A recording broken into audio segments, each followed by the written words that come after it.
son is Jase Wayne Ricardo Onfoy. Born January 23rd, 1998. Left this earth physically June 18, 2018. At 20 years old.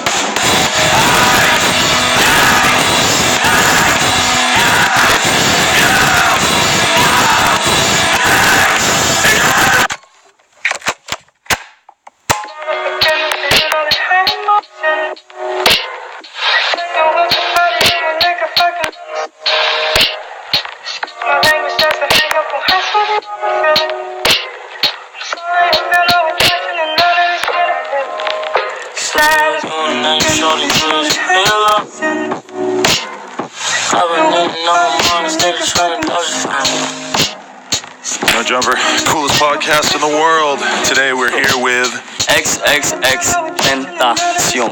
Okay, so what do you want me to call you? Just call me X. X or Young Dagger Dick. You want me to call you Young Dagger Dick? Young Dagger Dick. You want me to say and call you Young Dagger Dick? Young Dagger Dick. I don't think I'm gonna do that. I will call you X. Xxxtentacion made 2 albums, both of which had an introduction explaining what the albums would be like. I want to do that for this documentary too because I feel that this documentary also deserves an explanation. My name is Xxxtentacion and X's death left an impact on me. I didn't know him personally, but his music was personal to me. His music will never be forgotten and the impact that he had on people will never fade away. I wanted to make this documentary to talk about his life, his music, his rise to fame, and his untimely death, and why he left an impact on myself and millions of people. Even though I consider this a documentary, I'm not going to cover every single aspect of X's life, and there are going to be a lot of points throughout this documentary where I give my own opinion. Most of the sources that I used for this documentary were from X's interviews. For pacing reasons, I trimmed a lot of footage down to the most relevant parts, but assuming that you watched this entire video but you haven't seen the interviews before, I recommend that you watch the interviews as well, just so that nothing may potentially be taken out of context. Because I'm using the footage from his interviews as my primary sources, I'm going to judge everything based on his own words and assume that for the most part he's telling the truth. Because I want this documentary to serve as a tribute to X which honors his legacy. So let's start from the beginning. Xxxtentacion was born Jase Onfoy on the 23rd of January 1998 in Plantation, Florida, and spent most of his early life in Lauderhill. Throughout his childhood, he was, well, in his own words, I was that kid that didn't say much, but like him not saying much made you want to know what the fuck he was thinking. I'd be in the cut, and then when I'd say some shit, it'd be some weird shit. Like I'd say some crazy shit, like, oh, I'm gonna beat the fuck out of you or some shit. Like I'd be the kid in the cut to like just get off on somebody, and then you wonder why the fuck it happened. I never really spoke. I always acted. I mean, that was always my problem. I always acted before I thought anything through. He experienced a lot of things in his childhood that affected him, things that shaped him as a person. One of them was a story about defending his mother. Basically, a nigga tried to put his hands on my mom type shit. I bit his flesh out and grabbed the glass shard and like poked him with it type shit, like stabbed him. When I was like 6, 7. X had a difficult relationship with his mother for a lot of reasons. He fought kids in school just to get her attention, and because she struggled to raise him, he had to get raised by other relatives like his grandmother. X believed that because his mother couldn't raise him throughout his childhood, it made a severe impact on his mental health and made him depressed. Despite this, he understood what she was going through and still loved her. In his own words, she was in a situation where like she wanted me around, but she couldn't afford to, like because of shit she was around, you know, she was still growing up. Like my mom was raised in Jamaica. She just wasn't in a very stable environment because she had no help at that. Like, raising a kid, honestly, was a last priority, you feel me? So what she did was she passed me from hand to hand to people that could take care of me, you know? I was put in situations that weren't the best, but I get what she was doing, so I don't resent her. I would never resent my mom, but like my mom had it hard, I had it hard. Eventually, he got kicked out of high school in sophomore year for getting into so many fights. But then again, he didn't really like school for reasons that I can agree with. Realistically, as the parents that send their kids to school, they don't even know what their children are studying. As far as the information they solicit, I felt like it was stupid. I would go to school, go to sleep, and like wasn't really doing anything, and I felt like it wasn't mentally doing anything for me. Like anything that took away the freedom of my mental, or took away that made my thoughts conform, I found irrelevant, and I felt like it would not benefit me at all, nor has it. Everything that I've applied my mind to and that I really attracted mentally has come to me. Anything that I did not want has not worked out. Most young people start their careers right after high school, whereas X's career started in the place you'd least expect. I spent a year in jail, bro. Like, bro, I met him in fucking jail. When When X was in jail, he met Ski Master Slump God, who was one of X's best friends and frequent collaborators. He was in jail for a whole bunch of bullshit. And that was because he did shit like selling weed, getting caught, like getting kicked out of school, a whole bunch of crazy shit. And then there's X, who went to jail for armed robbery. Armed robbery? What was that like? No, it was gonna keep going. Okay, yeah. Armed robbery. He was in jail for quite a few reasons, like armed robbery, armed burglary, possession of a firearm, armed burglary with dwelling, resisting without violence, grand theft of 3 charges. He got a lot of charges. Possession of oxycodone. They was trying to direct file his ass. On top of an armed burglary, on top of a possession, I had like hollow tips in my bullets type shit. I had a gun I wasn't supposed to have at that. I was just fucking up, you feel me, with all those charges. And this is not me being cool. This is not me saying this shit is okay. Yeah, we don't condone this shit. I was just fucking up. I can't deny that X did a lot of bad things throughout his life, but he acknowledged that these were bad things. He did this interview with No Jumper a year before he blew up, and even in this interview, he doesn't condone committing crimes. And 2 years later, when he became rich and successful, he said this in his live stream. We need good mothers, we need good fathers, we need people with sources of knowledge. Let's make it not cool to be stupid. Let's make it cool to be a good person. I'm tired of it being cool to be a fucking murderer or a shooter or just this irrelevant being. Like, that shit is stupid. I'm gonna show the rest of this clip later on, but for now let's focus on his time in jail, which he said was detrimental to his mental health. There was days where I'd slam my head on the fucking door for no reason. Like, I just wake up and just because you want to feel something. What the fuck else are you gonna do? And there's crazy people in there. Yeah. We had this one kid that would just sit there and listen to the walls and think he's listening to music. You're around so many crazy people. So many crazy people start to rub off on you, bro. Then he went on to say that the way prisons are managed and the kind of food they give to their inmates is detrimental to their physical health. It's sick. They don't feed you real meat. They're not giving you the right nutrition. They put in chlorine in the showers. They got bleach soaps. Like, bro, the shit is sick. There's a shit called they call it Jim Jones. You pour it, they drink it. You drink it like every day. It's like a juice. It's like I guess a fake juice. Like, they put the powder in the water. If you pour this shit on the paint, it melts the paint, and they're making us drink this shit. I needed to write these clips so that there's a lot more context for an incident where X almost killed a gay guy in his prison cell. I've seen a few media outlets that tried to use the incident as clickbait without explaining the true context behind it. The source that the media tries to use for the homophobia is from the interview X had on No Jumper, which I'm going to analyze right now. Before talking about what happened, X prefaced his story by saying, I am not homosexual, I am not homophobic. If a homosexual man is around me, I will not act like a fucking prick, you know? I'm not going to act like a piece of shit and be like, oh, he's a faggot, I don't want to But if he tries to rape you. But if he tries to rape me, I'm going to bash his skull. That to me is where you cross the line. Exactly. The rape thing. Yeah. Okay. You mean I've got gay friends, I know gay people, gay people are cool. So please stop assuming he was homophobic. On to the story. They put him in a room with Ski, and I got the fuck out of there first quarter. Nigga was sitting in the corner staring at me, right? So I'm like, bro, if you keep staring at me, I'm gonna beat your ass, bro, and I'm gonna get another charge for you. And I really not trying to catch another charge, because we in here for some dumb shit. We gonna sit like, so he's sitting in the corner staring at me, so I'm just banging on the door. I'm like, yeah, y'all gotta get me the fuck up out of here, man. Banging on that shit. I kept banging on that shit till they let me out. So they put him in that's my room. They kicked him out his room. Like, cause me and him was in the same room type shit, right? Like, my level of respect for everybody within the jail was like, I wasn't a fucking prick. You feel me? Like, I wanted everybody to be kosher. I wanted everybody to be calm and like just move as a family type shit. You feel me? Right. So I respected the officers. A lot of niggas came in there trying to disrespect the officers. I was never that guy. So they came to me after they kicked him out his room and asked me if they could put him in my room. And I looked at them and I laughed and I was like, y'all can put him in my room, but if he does anything I disapprove of, I'm gonna kill him and I'm not gonna give you any warning. Like, and I said it just like that. And I put it on my life. I said it like that. And they was like, all right, that's fine. As long as he don't touch you, you shouldn't have to put your hands on him. And I was like, all right, that's fine. They put him in my room. First few days, he was straight. Like, he was cool. He read his books. I stayed in my corner. He did his thing. You feel me? He asked me a few questions.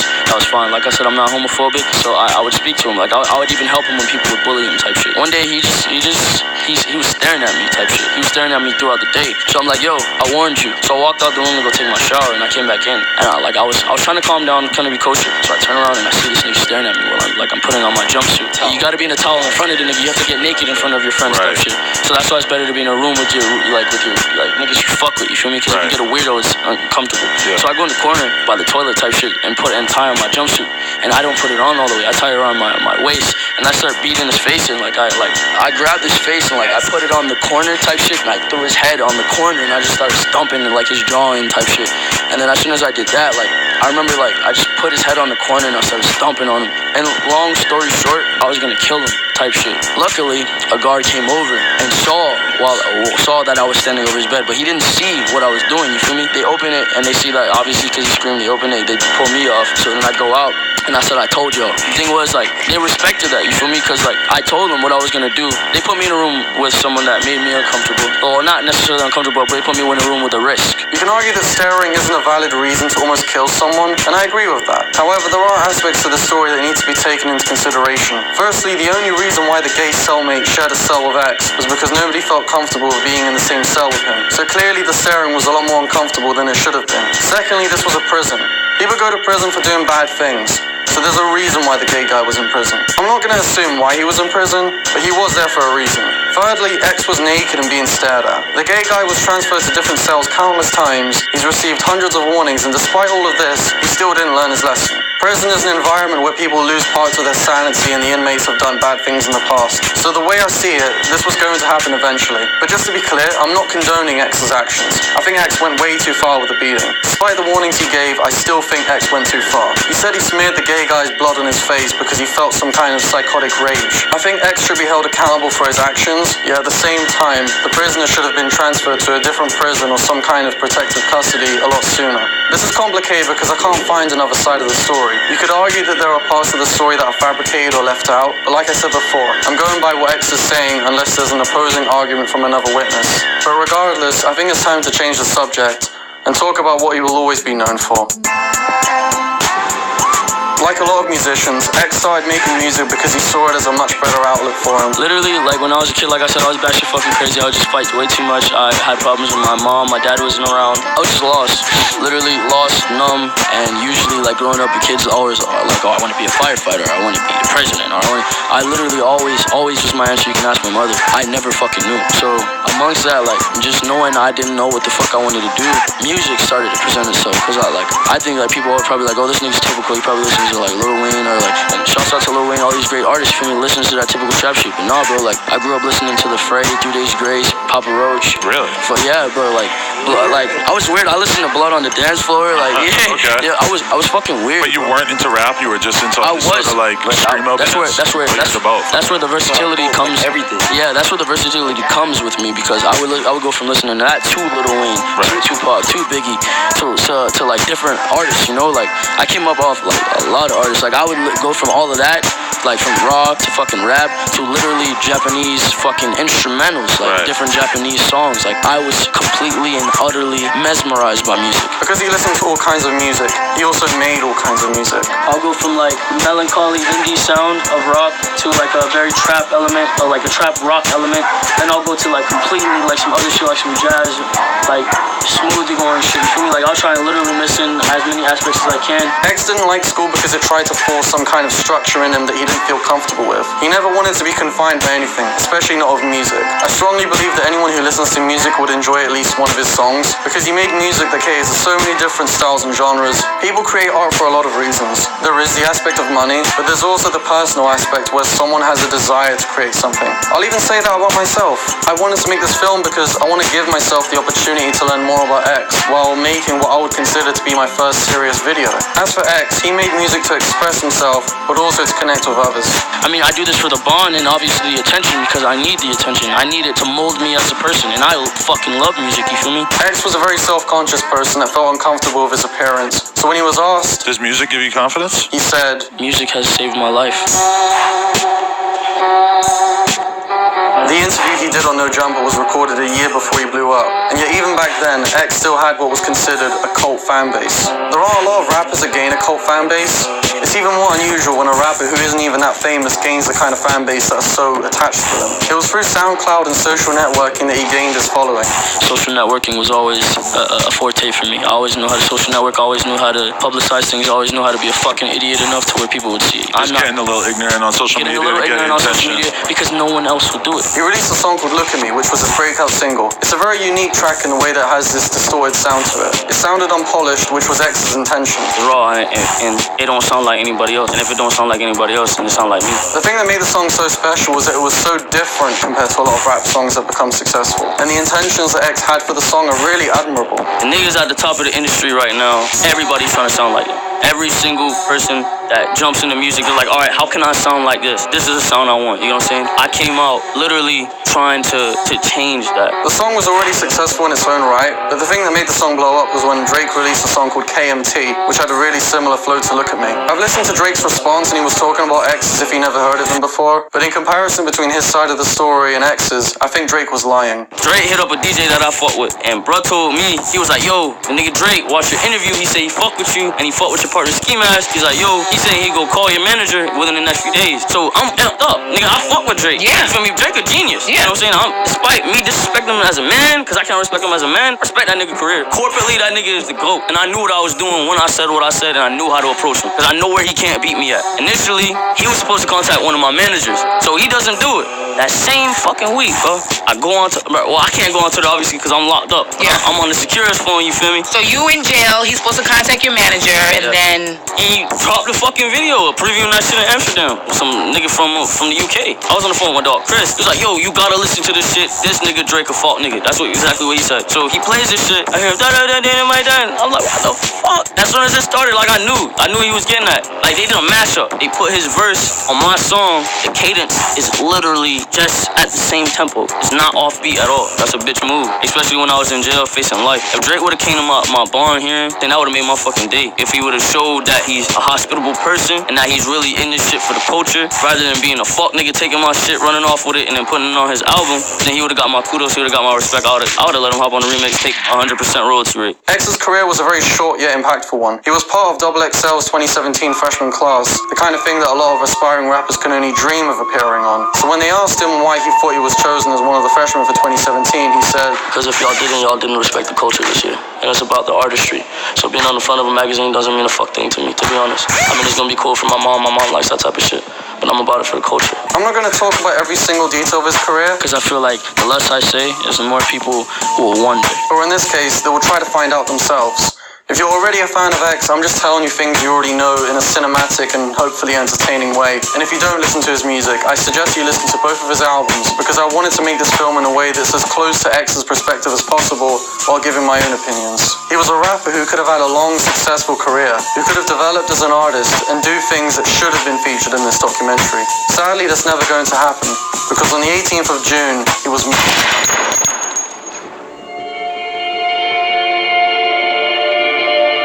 Today is June 18th, 2018.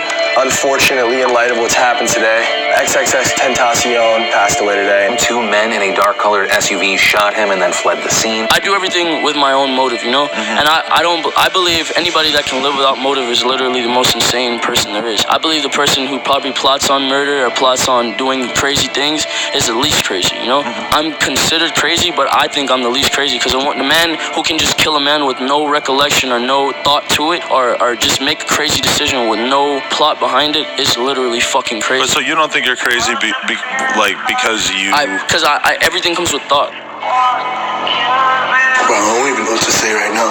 I don't know what to say either. Ski Master Slump God was one of X's closest friends, and Adam22 was also close to X. Even though it was X's murder that ended his career, I don't want this documentary's final chapter to be dedicated to his murder. I don't want him to be remembered for being a murder victim. I want him to be remembered for positive things. I don't even want to focus too much on this chapter, but because it's essential, I'll go through it. People die all the time, and usually when a celebrity dies, it doesn't have an effect on me. X was different though. He had a lot of issues, but you can see that he tried to be a better person. He could have gone so far as an artist, but his life was stripped away from him for some money in a Louis Vuitton bag. That is, if the murder wasn't planned. The robbery was planned. I can't say anything about the murder. On the day of the murder, Adam22 was supposed to have a casual interview on Mom's Basement with Lil Xan, FaZe Banks, and Keemstar. 2 hours before the interview started, X's murder became breaking news, which changed their plans completely. I have to give respect to these guys for carrying on with the interview, despite receiving tragic news on such short notice. Everyone is sad in this interview, but it was Adam22's facial expression that really got to me. X was younger than all of the people people in this interview, and he was younger than me too.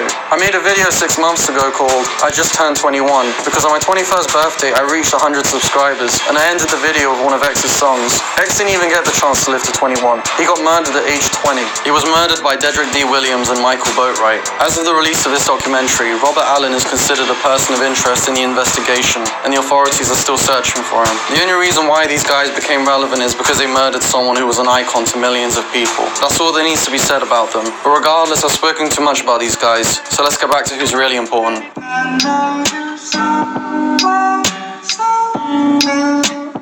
X was unlike any rapper that ever existed before. I've already spoken about his music, but this time I want to talk about his reach. He's one of the most successful musicians in the world right now, and he also ran his own YouTube channel. If you check his social blade, he was consistently gaining over 100 million views a month for the last 3 months of his life. And ever since he passed away, his numbers only got bigger. I know it's because he released his album at that time, but that doesn't take away how impressive that is. Because before the release of Sad, he didn't have any music videos available on his channel. Usually music videos gain a lot more views than audio, yet Xxxtentacion only had 3 music videos that were filmed while he was alive. The first 2 were Look at Me and Riot, which were combined as one video, but it was removed by YouTube for the hanging scene. The third one is Sad, which has to be one of the most intriguing music videos I've ever seen in my life. When I was doing my research for this film, I couldn't even find that many interviews he did, and the ones that I could find had insane amounts of views. There's a reason why he was so popular, and it's one of the reasons why I decided to make this film, because his music helped a lot of people. He was honest, and he never played the victim. Black people want equality. Everybody wants equality.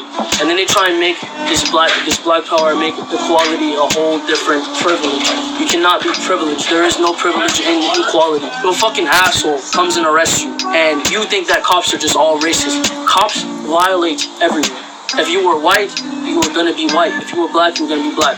Hate crimes are hate crimes. If that cop fucking hates black people, then you just so happen to get the hard end of the stick, you feel me? But in the end of the day, crime is crime, hate is hate. Like, alright, if I go out and get arrested and I try and make it a black hate crime, like, oh, they arrested me because I'm black. That's not equality. That's me trying to be privileged by being black and playing the race card. So when people play the race card, you're fucking assholes. It doesn't make sense. If you want to be like everybody else, take the beating, take the bullshit like everybody else. You cannot be privileged because you're black. Just like a white person will probably get beat the fuck out of if they do some dumb shit. If you try and run from the cops, they're gonna fucking tase you. If you try and fight the cops, they're gonna fucking kill you. More likely because you're black, because you look intimidating, because some black people look fucking intimidating. If you look intimidating, they're gonna try and beat the shit out of you. If you don't look intimidating, they're not gonna touch you. They're probably gonna treat you like a bitch if you're a bitch. He was a critical thinker that loved expressing his thoughts and asking questions, which I feel that he inherited from his father, who also makes inspirational videos on Instagram. My last vlog, I said you individually have the power to change the world through social media. Now here's the next question I'm asking. How do you change the world? You change the world by changing your mindset. Once you've changed the way you think and act and do things positively, you're changing your life. Henceforth, you're becoming an example. So the question I'm asking is, what have you done today to change your world? What have you done to change another person's life? What have you done to make a positive influence on someone else's life? And dare I say, I strongly believe that X's death will have the same impact as the deaths of Tupac and Biggie. The music industry is filled with musicians that make whatever is considered popular for financial gain, yet X was different. Look at Me is one of his most popular songs, yet it's not even on either of his albums. It was on a compilation album. Songs like Look at Me and I'm Sipping Tea in Your Hood were successful because they were aggressive, yet none of the songs on his debut album 17 were like that. It's the difference between being an artist and being a rapper. Some of these niggas could hop on the radio and be gone the next day. They could try and be on the top, but they can't maintain it. I can maintain. I'm made for this shit. The album didn't have a lot of promotion either, yet it still became a huge success. In the grand scheme of things, these are just numbers, and X was not just a person who could only be analyzed by his statistics. He was big because he cared about people. His last vlog was meant to promote a hashtag which specialized in helping people. He started the vlog by saying, today I'm gonna be vlogging because I'm gonna be going to a foster home, and I'm gonna be donating a bunch of clothes, a bunch of PS4s, like shoes, just different things to the kids. I'm gonna donate like a bunch of stuff to them. And he proceeds to do it. Even his last post on Instagram stories was about him planning a charity event. He said he would donate $100,000 to domestic violence prevention programs, and there was some controversy because there was no proof that he actually did it. And some of you might even be cynical enough to believe that he was doing these things to make himself look better. Here's the thing though, he didn't do those things to please the media. The media thrives on negativity because that's what gains popularity. That's why Complex made so many videos against X. Secondly, X didn't need to put the effort into making videos. He didn't need to donate those PS4s and clothes to kids in a foster home. He didn't need to promote a hashtag. He didn't need to buy homes for his relatives. He didn't need to message people to help him out. He did those things because he wanted to. And that's it. Regardless of this, people still hate him and don't think he deserved compassion from others. Even if he never donated a penny to charity or he didn't do any of the good things he did in his life, it still wouldn't have stopped X from having a cult following. He didn't give a fuck about his haters. He was too busy caring about his fans. I love these kids, and I know what it feels like to be alone. I got a lone tattooed on the left side of my face, and I mean that. Like, I know what it feels like to wake up somewhere where you're not supposed to be, around people you're not supposed to be around. You could be around 1 million people and still be alone. I knew what that felt like, and I knew what it felt like being on the verge of wanting to end it all, but being too pussy to do it. I was too pussy to end my life, so I knew that feeling, and I wanted to comfort anybody, because I found a way out through the music. I want to relate to people. Right. I want to bond with people, because I did not have the bond I wanted with my mom. Right. So I felt very. My dad wasn't around either. You notice I can't really speak about my dad. My dad got locked up. Yeah. I had nobody, bro. After my mom kicked me out, I was depressed. I had bad sleep deprivation. Like, bro, I had fucking sleep paralysis. Like, it was horrible. Anyone who has a fan base is bound to love their fan base. But it's like I said before, X didn't just have a fan base. He had a cult following, and this is why. What you feel in the night, what you feel in the morning, what you feel midday, that you don't think, other people have the same thoughts. You feel alone in this thought, but other people have the same thoughts. When you display this thought, it breeds a certain amount of comfort within people. Right. And people start to feel like, all right, this person understands me. This person is fucking cool. And then he summarizes everything by saying this. I am the epitome of the misunderstood. And from here, I think it's time to talk about the people who misunderstand him.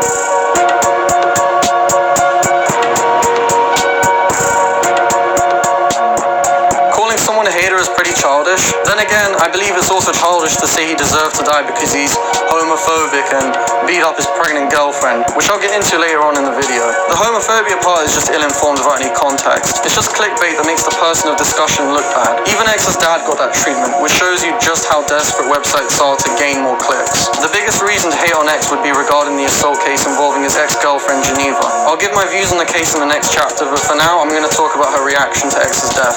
When she heard the news, it broke her heart. If his own ex-girlfriend, someone who actually knew him personally and loved him, would say he didn't deserve to die, what gives you the right to say he deserved to die? And even if his girlfriend was genuinely happy about his death, let's not forget that he died at the age of 20. This is a picture that Adam22 tweeted, which in my opinion instantly devalues most of X's criticisms. If you hated X for his past, you better hate any person who ever had a rough past as well, no matter who they are. And you know what? Even if this documentary hasn't completely changed your mind, at least show a bit of respect. This was a 20-year-old man who got murdered before he could have had the chance to do the things he wanted to do. He was a son, a brother, a friend, and an icon to millions of people who say his music saved their lives. And soon he's going to be a father to a child who's going to have to come to terms with the fact that their father had people who were pleased about his death. I'm not saying you should love him, but if you still don't believe he deserves sympathy for his death, you're actually fucked in the head. The main reason why people are still glad he's dead is because of the controversy regarding his ex-girlfriend, which I'm finally going to talk about.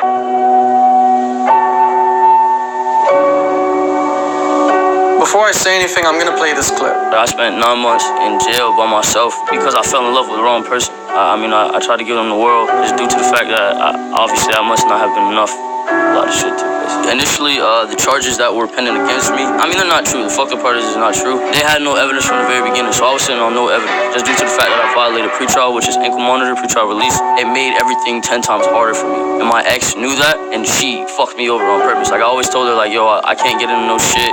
You get what I'm saying? Or else I might be going back for life. So, do you still speak to your ex? Or what's the situation? Do you guys have children together, or? No, it was just more or less like when you. I'm just saying this to you as a person, not even like, not even on no interview shit. Like when you know what it feels like to feel for somebody. You know what I'm saying? And when you have this genuine feeling that you get from somebody, and you make that person your source of happiness, obviously it becomes like they become your drug. You know what I'm saying? This girl became like my drug. It was mentally, it may have just been myself, because I wasn't enough for myself at that point in time. Like So she fed something in you that you felt like you were missing? She filled the void. There was always there, will be and always was a void in my heart.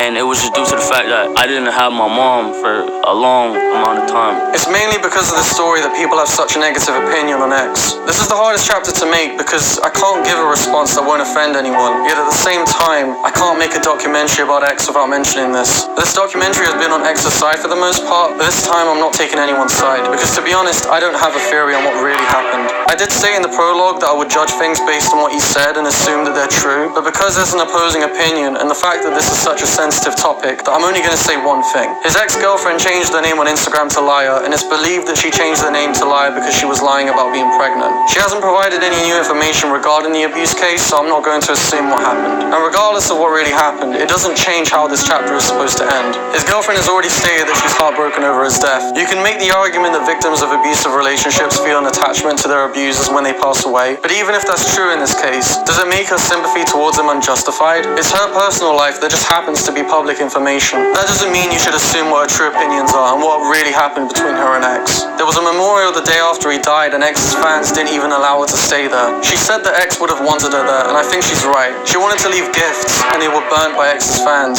She has the right to leave gifts, regardless of the things she said about him. If you're going to resort to kicking her out of the memorial just because of your opinions on her, then you're taking away someone's human rights. I'm not saying you should forgive her for the things she said, but I am saying she has the right to mourn over his death. Geneva will never have the chance to speak to X. She won't ever be able to say a proper goodbye to him that ends on good terms. I think in that case, both of them were robbed of forgiveness in their own ways. Even though the relationship ended on a horrible note, there's a reason why they were in a relationship in the first place. And while he did say negative things about her on his 1035 The Beat interview, I think it's worth revisiting what X said in his previous interview of No Jumper. You could try to dismiss it as nothing more than her filling in the void, but regardless of that, they did love each other for a reason. I'm always gonna talk about my ex because my ex and music saved my fucking life. My ex stayed with me as long as she needed to while I was insane and saved me, because my thing was, I lived with my ex for almost a year and I was literally going insane and she was my safe haven. Like, I would go to her and like in the very beginning it was perfect, you feel me? Like, me and my ex did a blood bond because we loved each other that much. Like, that's not something you can take away. Like, if she's ever sad, I can feel it. Like, it's weird. Like, I swear, like,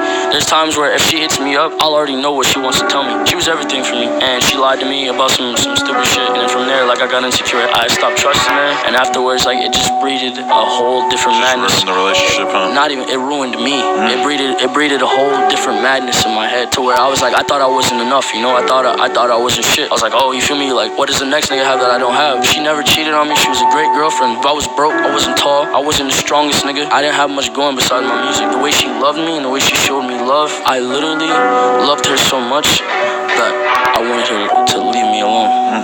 So I ruined it just because she loved me, you know?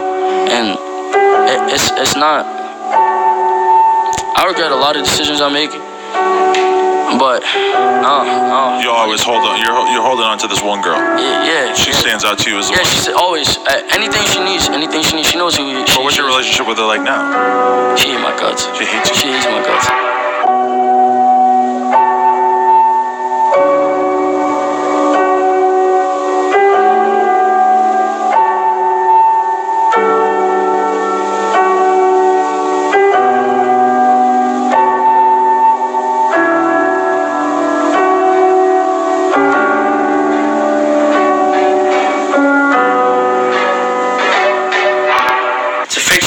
You need nitric acid. I know that was a really weird clip to end the last chapter on, but I put it there for a reason. Even though there were tragic aspects to their relationship, that didn't mean they lacked a sense of humor.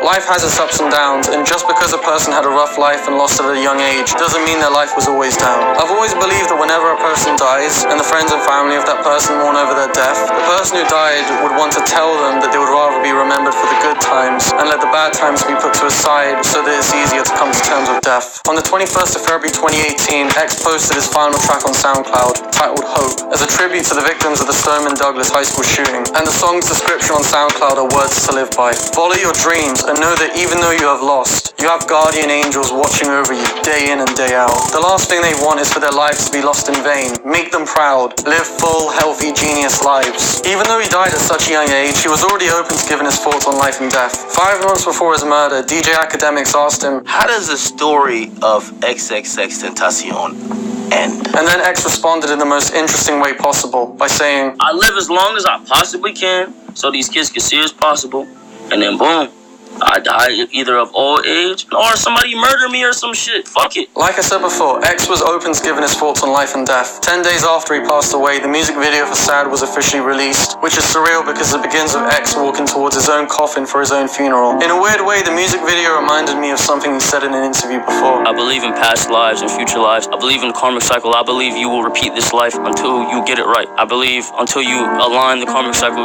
nothing else matters. Every tattoo he ever had some kind of meaning. One of his most iconic tattoos is the one that says alone, which was already mentioned earlier in the video, but I think the reason why he has that tattoo deserves to be seen. Alone is the biggest concept for me, literally. Alone is literally my idolization, because my thing is, whether people think they're alone, whether you're in a relationship, whether you're amongst 1,000 people, you are still alone, because your lies are not known by these other people. Your sins are not known by these other people. Until you confess your sins amongst another man or upon your God or even the devil or even what you believe in, nobody will completely know you. So no one will ever know if you're being honest. No one will ever know what you want them to know. No one will ever know what you want them to know, how you feel, you know? But most importantly, he had words for the people he loved the most, and that's you guys. Regardless of what happened on the 18th of June, I consider the words he says in this clip as his true final words. Hey guys, how are you? I won't be long. I really just wanted to directly communicate with those that pay attention to what I'm doing and that support me, and I wanted to offer some words of inspiration. For the words of inspiration, I just really wanted to tell you guys that it does not matter what your dream is or what your goal is. You make sure that it is your prime priority to follow what you believe is good for you. Do not live your life trying to impress someone else, and do not live your life trying to be someone you're not, and do not live your life making yourself miserable just to amount to someone else's idealism. You don't want to be following someone that's taking you down a dark road. I believe in the human race, period, and I truly believe that anyone can be what they want to be. We need good mothers, we need good fathers, we need people with sources of knowledge. Let's make it not cool to be stupid. Let's make it cool to be a good person. I'm tired of it being cool to be a fucking murderer or a shooter or just this irrelevant being. Like, that shit is stupid. The sooner we understand that we need each other, which is the truth, bro, because I wouldn't be who the fuck I was if I didn't have the support from you guys and I didn't have the people that truly believed in me. I would be nothing, and I'm aware of that. And I've gone through my fair share of destruction and pain in the process to get where I've gotten, and I know that anything is possible. Alright, let's say worst thing comes to worst, I fucking die a tragic death or some shit, and I'm not able to see out my dreams. I at least want to know that the kids perceived my message and were able to make something of themselves and able to take my message and use it and turn it into something positive and to at least have a good life. If I'm gonna die or ever be a sacrifice, I want to make sure that my life made at least 5 million kids happy, or they found some sort of answers or resolve in my life, regardless of the negative around my name, regardless of the bad things people say to me. I don't give a fuck, because I know my goal in the end, and I know what I want for everyone, and I know what my message is. So I just wanted to say I appreciate and love all of you, and I believe in you all. Do not let your depression make you. Do not let your body define your soul. Let your soul define your body. Your mind is limitless. You are worth more than you could believe. All you have to do is dream, and all you have to do is want to fulfill that dream and have the strength to fulfill that dream. It was my dream to make a film about X that would honor his legacy. I put my all into this, and I hope that the words he said inspired you, and that this documentary has helped cure, or at least numb, the sad feeling of his passing. I think it's time to let the man enjoy the rest of his existence in heaven, and dedicate the final part of this documentary to the people who loved him the most. I just want to thank everybody for coming. It's incredible how many people were so deeply affected and moved by X, and it's just like the ridiculous crowd that goes as far as I can see right now is a pretty good symbol of how much of an impact he made on so many people. And I just want to thank everybody for coming out. Obviously, I'm kind of losing my composure here, as I'm sure a lot of you guys are.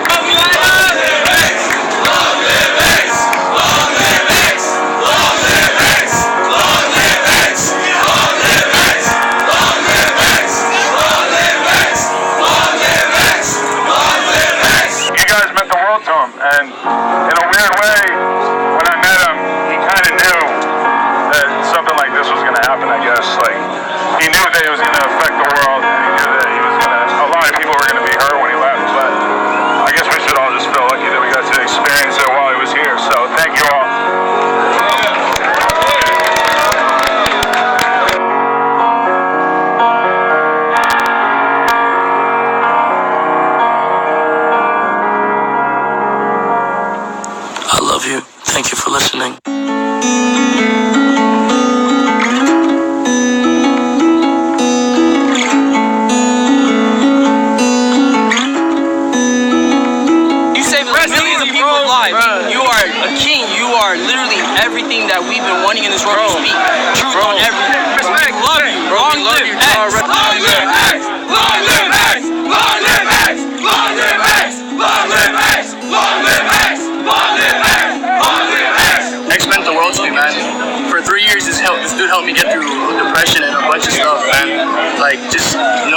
not on this earth anymore, breathing the same air we are, then it honestly sucks, and he did not deserve to go the way he did. I will mourn my child from Monday to Monday, 7 days. And after 7 days, I will forever celebrate my child's life. All he accomplished, everything and everyone that he touched. I appreciate you too, bro. It's like, your message is perfect, so I have to do that, you know what I mean? Thank you, bro. Before I lay me down to sleep, pray the Lord my soul to keep. Hope it's not too late for